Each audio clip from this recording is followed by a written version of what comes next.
Hello everyone, welcome to our YouTube channel. This is doctor Muskan. अगर आप इस channel पर नए हैं तो सबसे पहले चैनल को सब्सक्राइब कर दीजिए एंड बेल आइकन जरूर प्रेस कर दीजिए ताकि आपको आने वाली हर एक वीडियो की नोटिफिकेशन सबसे पहले मिल सके। जैसा कि आप सब जानते हैं, हमारी चल रही है ऑर्गेनाइजेशनल बिहेवियर्स की सीरीज, राइट। इसमें मैंने आपको कल्चर स्टार्ट करवा रखा है। मीनिंग से लेकर के इंपॉर्टेंस तक हमने एक वीडियो में किया था। देन उसके बाद हमने टाइप्स किए थे 1 बाय 1। अभी आज फाइनली हमारा लास्ट टॉपिक होने जा रहा है, that is Edgar shine model and Rousseau model. So basically ये दोनों मॉडल्स ना एक दूसरे से मिलते जुलते हैं, इस वजह से मैंने इन दोनों मॉडल्स को एक ही वीडियो में करवा दिया, ठीक है। इससे पहले के जो मॉडल्स हैं वो सारे मैं आपको कवर करवा चुकी हूँ। पूरी जो प्लेलिस्ट का लिंक है वो आपको डिस्क्रिप्शन बॉक्स में मिल जाएगा, वहाँ से जाके देख सकते हैं। इसके अलावा टेलीग्राम का लिंक मिल जाएगा, वहाँ से आप टेलीग्राम भी हमारा ज्वाइन कर सकते हैं। चलिए अभी बिना किसी देरी के हम आज की वीडियो स्टार्ट करते हैं, ठीक है, डन। चलिए सबसे पहले अगर हम बात करें एडगर शाइन मॉडल की, ये दिया किसने था? एडगर शाइन ने दिया था। ये मॉडल बोलता क्या था ना, बेसिकली एडगर शाइन ने जो स्टडी की थी उन्होंने ये चीज़ बताई थी कि जो ऑर्गेनाइजेशन का कल्चर होता है ना, उसके अंदर 3 लेवल होते हैं। किसी भी ऑर्गेनाइजेशन का कल्चर 3 लेयर से बना होता है, 3 लेवल से बना होता है। उसी तीनों लेवल को आज हम करने वाले हैं, ठीक है। सबसे जो ऊपरा लेवल होता है, मतलब ऊपर वाला लेवल होता है ना, जो सबसे दिखता है लेवल, जो सबसे पहला लेवल होता है, उसको हम बोलते हैं आर्टिफैक्ट्स। क्या बोलते हैं उसको? आर्टिफैक्ट्स। वो चीज़ आती है इसके अंदर जो हम देख सकते हैं, ठीक है, आर्टिफैक्ट्स।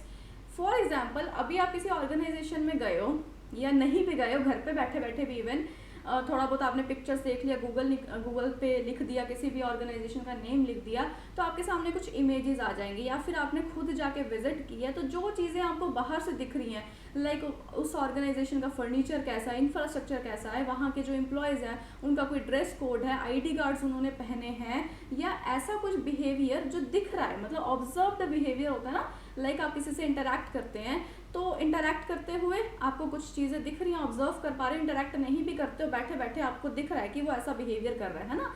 बेसिकली ओवरऑल कहने का मतलब यहाँ पे ये है कि इस आर्टिफैक्ट्स लेयर में वो सारी की सारी चीज़ें आ जाती हैं आपको, जो घर बैठे बैठे या बाहर बैठे बैठे बाहर से ही किसी भी ऑर्गेनाइजेशन की चीज़ें जो दिख जाती हैं ना, वो आती हैं फर्स्ट लेयर में।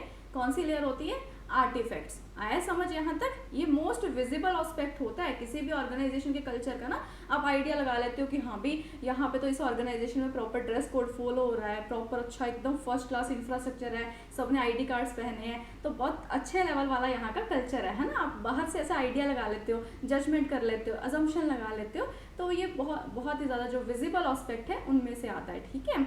इसमें डायग्राम में भी मेंशन है व्हाट वी सी, यानी कि जो चीज़ें हम देख सकते हैं वो चीज़ें जो है वो आर्टिफैक्ट्स में आ जाती हैं, डन। इसके अंदर जैसे आइसबर्ग मॉडल आपको ध्यान हो तो ना, मैंने फर्स्ट लेक्चर में करवाया था आइसबर्ग मॉडल, उसके अंदर भी सेम चीज़ें थी। किसी भी ऑर्गेनाइजेशन के कल्चर के 2 एलिमेंट्स होते हैं, एक तो विजिबल और एक इनविजिबल, है ना। तो अभी विजिबल एलिमेंट्स वो होते हैं जिन्हें हम देख सकते हैं, जो कि पानी के ऊपर वाला हिस्सा होता है। जैसे आप देख पा रहे हैं ये ऊपर वाला हिस्सा है, तो आर्टिफैक्ट्स के ऊपर वाले हिस्से में आ जाते हैं, जो बाकी के लेवल्स रहते हैं, इनविजिबल एलिमेंट्स रहते हैं, वो पानी के नीचे वाले हिस्से में आ जाते हैं, डन। चलिए आगे चलते हैं। इसके बाद हम सेकेंड जो लेवल आता है, यहाँ पे सेकेंड जो लेयर आती है, दैट इज कॉल्ड एस्पाउस्ड वैल्यूज।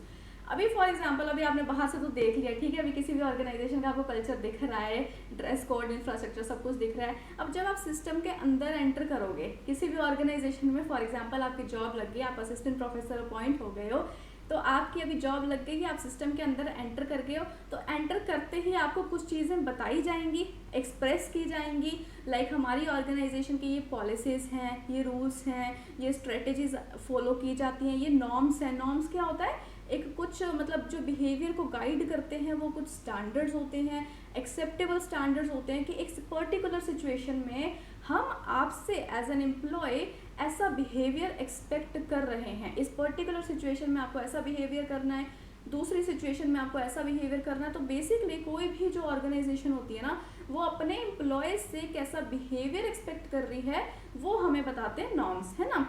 तो अभी यहाँ पे जो बेसिकली जो ऐसी चीज़ें जो स्टेटेड होती हैं, स्टेटेड मतलब एक्सप्रेस की जा रही हैं, एक्सप्लिसिट मैसेज होते हैं, बोल के बताए जा रहे हैं, वो सारी चीज़ें किस में आ जाती हैं? एस्पाउस्ड वैल्यू में आ जाती है। अब एक चीज़ आप यहाँ पे नोटिस करो तो आर्टिफैक्ट्स कौन से हो गए? जो हमें बाहर से देखने को मिल रहे हैं, है ना, बैठे बैठे दिख रहे हैं, हमें दूर से देखने को मिल रहे हैं, वो हो गए आर्टिफैक्ट्स।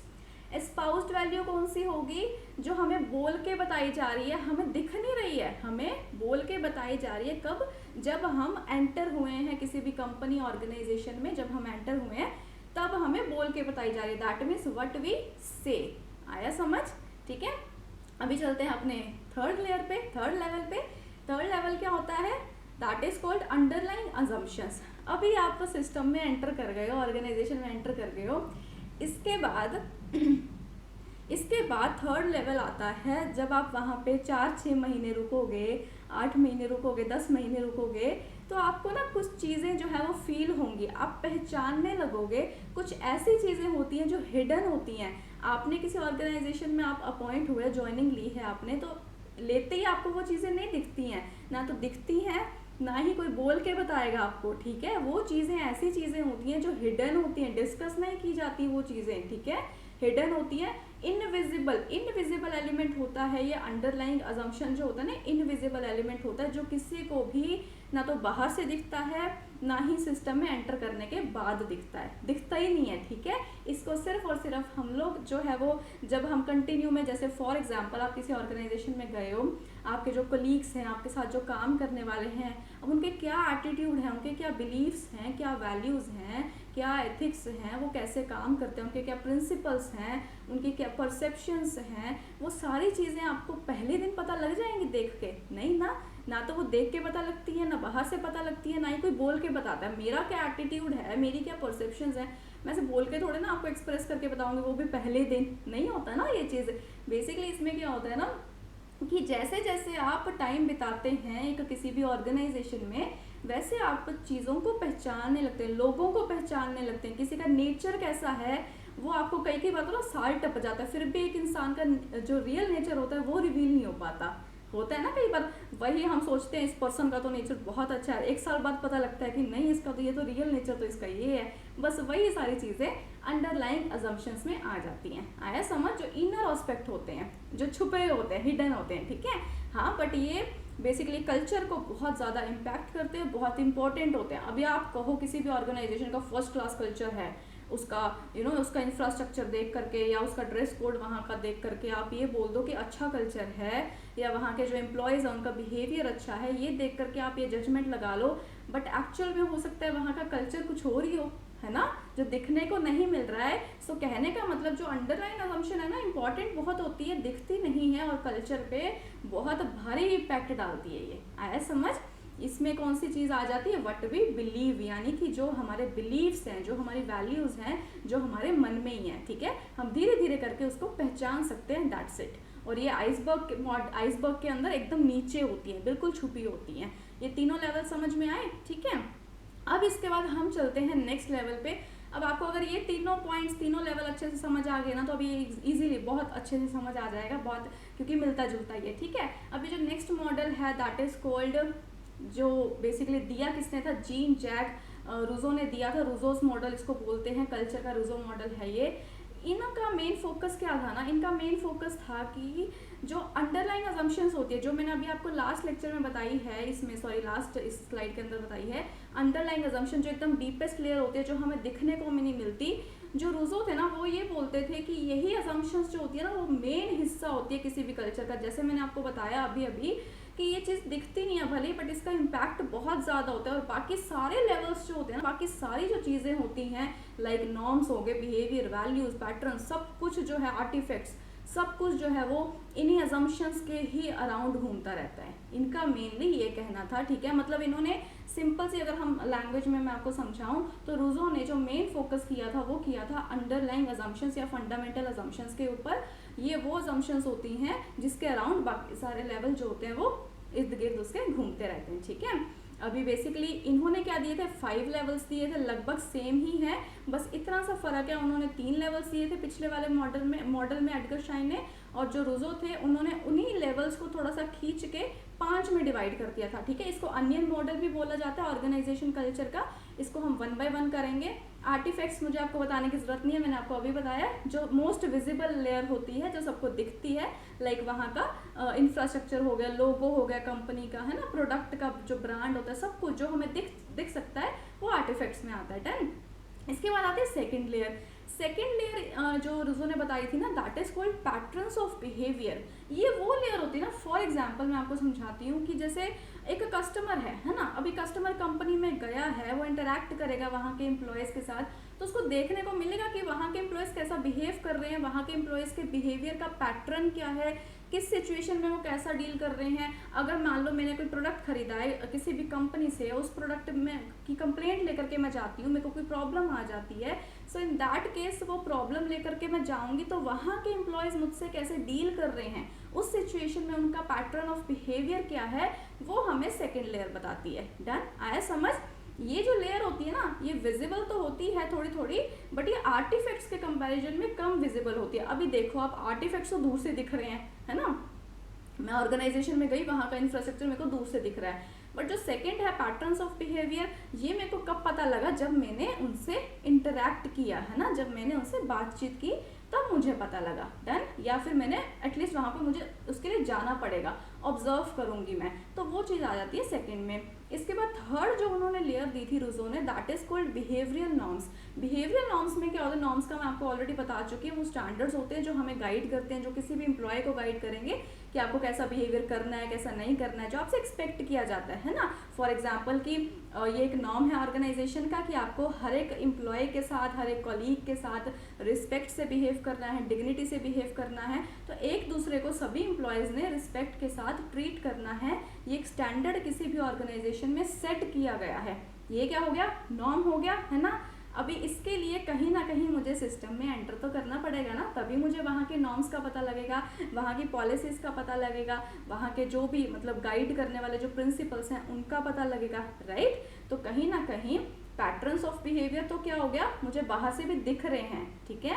और बिहेवियरल नॉर्म्स जो होते हैं पैटर्न्स ऑफ बिहेवियर के कंपैरिजन में थोड़े से और कम विजिबल होते हैं, थोड़े से और कम दिखाई देते हैं, और इसमें वो सारे स्टैंडर्ड्स आ जाते हैं। डन, आया समझ।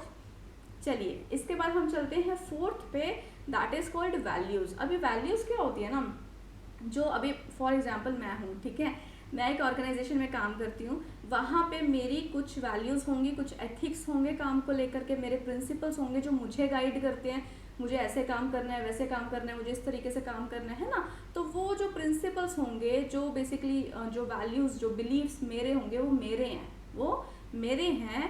देन मैंने अपने डिपार्टमेंट वालों को जो मेरे साथ काम कर रहे हैं, मैंने उनके साथ वो चीज़ शेयर की, उनको बताई, या फिर जो मेरे साथ काम कर रहे हैं उन्होंने वो चीज़ ऑब्जर्व कर ली और उसके बाद उन्होंने भी वो चीज़ फॉलो करनी स्टार्ट कर दी, उनको भी वो चीज़ अच्छी लगी तो वो भी उन्होंने भी फॉलो करना स्टार्ट कर दिया। तो ये क्या हो गए, शेयर्ड वैल्यूज़ हो गए कि नहीं हो गए।